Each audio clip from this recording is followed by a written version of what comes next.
I know this is not what it's about, but for us mere mortals, it's very fascinating sometimes when I hear that in the Brahmachari way of life, just the physical abilities, the energy levels that these people have, all the Brahmacharis have, and what I've heard about, there's that mountain right there, and which would probably take me, what, 6-7 hours? No. 8 hours? You could do it in 3.5 hours. They'll do it in 35-40 minutes. So, because I've seen them, while I've been here, I've seen some of them, well, yeah, other than the volunteers and the the meditators, but I've seen the Brahmacharis, they never sleep. When I go to bed, when I'm forced into bed because I stay awake a lot at night, they're still awake. And then when I come in the morning, they're like as fresh as anything, teaching us yoga, working, walking, working everywhere. And then I try to play football with them. And they're the most energetic football players. I mean, okay, so they're younger than me, but I've seen football players, the kind of energy they exhibit without sleep, without rest in this Brahmacharya. And then I saw one of them eat, and I said, "What are you eating?" And he said, "Well, and it was just soup and a few grains, and that's all they were eating." So tell me, what is it? Tell me about that energy that comes from this way of life, the way of lifting your energies. What does it do to you physically? See, the energy that you have right now is not all about the food that you eat.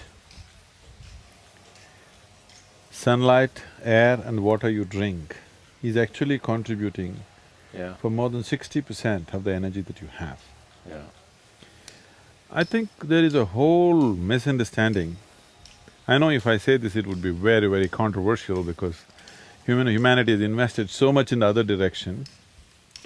We are always thinking of energy as nourishment, food nourishment. People are constantly calculating how much iron, how much magnesium, how much this, how much that.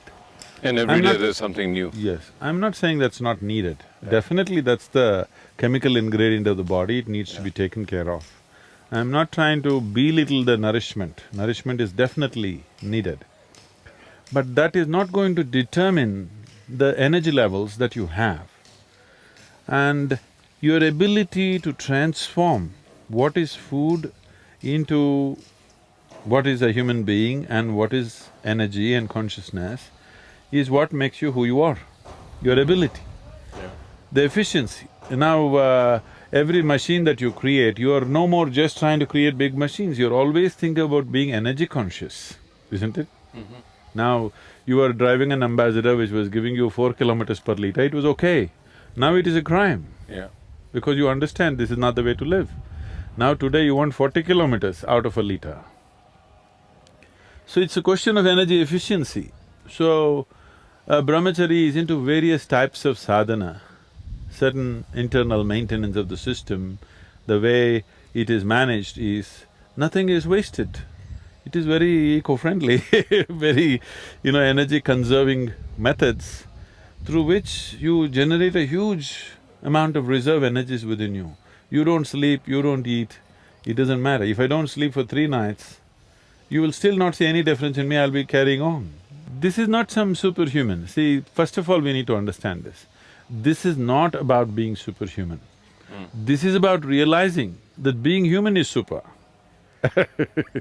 Being human is not a simple thing, it's a tremendous thing.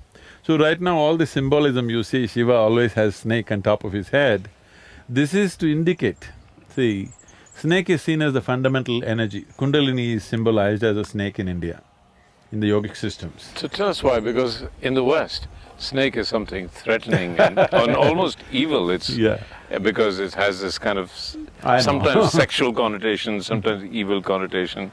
So the first aspect is, the snake, Shiva is not holding at his feet, on top of his head. This is to indicate that his energies have reached the peak, okay? That is the essence of asceticism, that his energies have hit the peak. Energies have hit the peak means his perception has also hit the ultimate. That is why the snake on top of the head and the third eye are symbolic. You understand? Third eye means your perception has hit the highest level of perception. Everything that can be seen, you have seen in the existence. That is mainly because you are energized in the highest possible way. If your perception has to evolve and enhance itself, the most important thing is your energy has to evolve and enhance itself. So the whole sadhana that the brahmacharis are doing and all the yoga practitioners are doing is to evolve, refine their energies in such a way that their perception is enhanced and the third eye opens. Third eye opening does not mean you'll have a crack in your forehead. Right, okay. It just means that your perception has gone beyond the dualities of life. You're able to see life just the way it is, not the way it is necessary for your survival. You're able to see it just the way it is. So about the snake, see, even according to the Christian what do you call that, theology, Adam and Eve, first man and first woman were there, that is the story. Even if you go by that story, they were a dumb couple. They didn't know what to do with each other. All right? Okay. So the snake came and made them eat the fruit of knowledge. Anybody who makes you eat the fruit of knowledge, is he evil or divine, tell me? Yeah, I would say that's divine. And by eating this fruit of knowledge, life got initiated on this planet. The whole life process became possible only because of the snake tempting Eve to eat the fruit of knowledge and share it with Adam.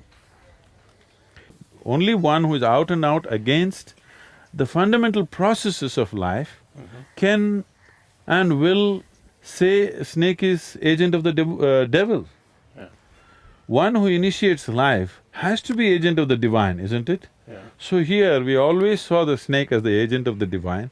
There is no temple in India without a snake. Somewhere there will be a snake to indicate this is the agent of the divine. And above all, Shiva keeps it on top of his head, not at his feet, not somewhere. A crawly creature on top of his head because to indicate that this is what initiated the life process.